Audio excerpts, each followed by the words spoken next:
L'ADIR et RFO, avec le concours de l'Europe, l'État et la région, vous présentent les nouveaux défis.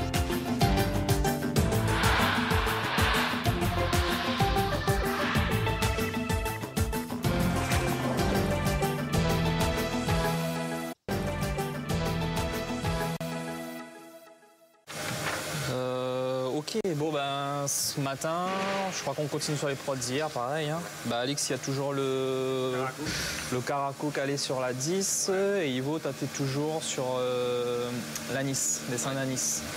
Et là, il a LCD. Bah, le LCD, ça va être plutôt pour Ivo du coup. Hein. On va sortir un nouveau dessin. Donc l'idée d'abord, c'est de réfléchir un petit peu sur ce dessin, de voir comment on peut le faire pour le transposer sur les supports. Avec Lionel, on fait un dernier petit brief en fonction des supports, des couleurs, quelques petits paramètres comme ça qui sont quand même importants après pour la suite de la production. Bon, à mon avis, la dimension elle est bonne parce qu'on est au maxi, parce que même sur monte sur... Une dimension, ouais.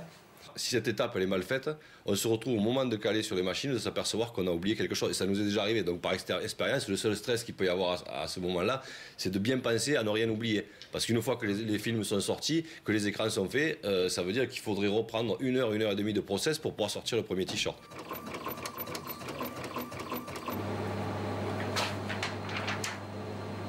La deuxième étape de la sérigraphie, c'est-à-dire j'ai pris les films avec Alex.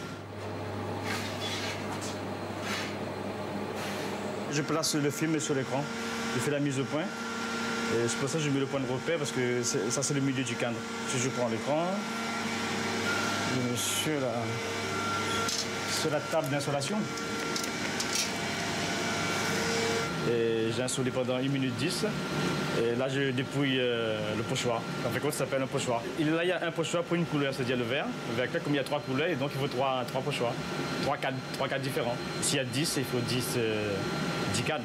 Et ainsi de suite.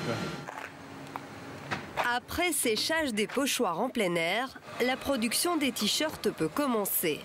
Alors qu'Alix calcule au millimètre près la position des cadres sur ce carrousel, en haut de l'atelier, on prépare la matière première. Donc là, on est dans la partie de stock vierge. Donc c'est là où on descend tout ce qu'on a imprimé. Donc on a tous les textiles, aussi bien hommes, femmes et enfants, en vierge. Et après, en fonction du dessin qu'on choisit, on va l'emmener en production pour réaliser les productions.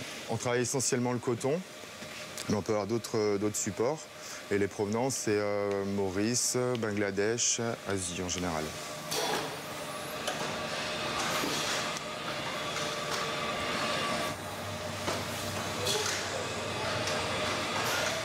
La machine, dans le premier temps, elle prend la première couleur, c'est-à-dire le blanc. On flash, on remet sur le jaune, sur le vert clair. On est obligé de flasher pour sécher l'encre. Il ne faut pas que l'encre colle sur le cadre. Et ainsi de suite. Et là, on flash une deuxième fois le vert clair. Et on passe sur le troisième écran. Et à la fin, c'est bon, c'est sec. Que tu as bossé là-dessus. Dans cette entreprise, les matières premières importées prennent de la valeur, notamment grâce au travail de Magali. Ça, tu l'as bien fait. Il est assez dynamique, port bleu. Donc ça, on va faire Elle crée les motifs, joue avec les couleurs, bien entourée par une équipe de graphistes. J'ai pas la technique, donc c'est pour ça qu'on s'entoure de gens comme François, qui eux sont des spécialistes et qui ont ces compétences-là. Donc après, justement, c'est ça qui est intéressant, c'est qu'il va apporter quelque chose de plus. Moi, je lui donne des infos et il va amener sa touche personnelle à tout ce que je lui donne comme directive. Alex, LCD, ouais. Tu es prêt? Écoute, moi oui, donc pour les simules... Magali, c'est la créatrice de la marque au Margouillat. C'est elle qui, depuis 10 ans, imagine les collections femmes et enfants.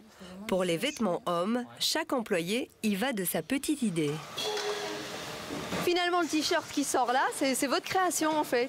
Oh oui, c'est moi qui ai l'idée de faire l'effet Matrix. C'est ma création. Ouais. Chacun a une idée, on l'amène, on travaille et on met sur les supports concernés. Et c'est comme ça que ça tourne ici, quoi. Je regarde s'il n'y a pas de défaut, il n'y a pas de problème, si le t-shirt est bien imprimé. Je commence par regarder l'impression, si elle est bonne, si les couleurs correspondent, tout ça, si ça craque pas, ça veut dire que c'est bon. Et ensuite, je regarde le textile s'il n'y a pas de défaut. C'est bon pour le magasin. Gianni travaille dans cette société depuis 7 ans, mais il y a 2 ans, il a changé d'employeur. Suite à la crise du chikungunya, l'entreprise a été rachetée par son principal client, la marque Omar Gouya. Les nouveaux patrons ont gardé les anciens employés et aujourd'hui, ils espèrent continuer à produire local, même si la concurrence est rude. C'est clair que la concurrence est difficile, on ferait ça en délocalisant sur l'Asie notamment, on pourrait diviser par 6 nos coûts d'impression pratiquement, même par 10 sur certains cas. Donc, mais on a une réactivité, on a le plaisir de pouvoir créer un one-shot 24 heures, un dessin qui nous est passé par la tête à l'apéro de la veille, et ça n'a pas de prix. Un pari sur l'avenir qui permet à la société d'être réactive et créative, qui permet aussi de maintenir de l'emploi ici, à La Réunion.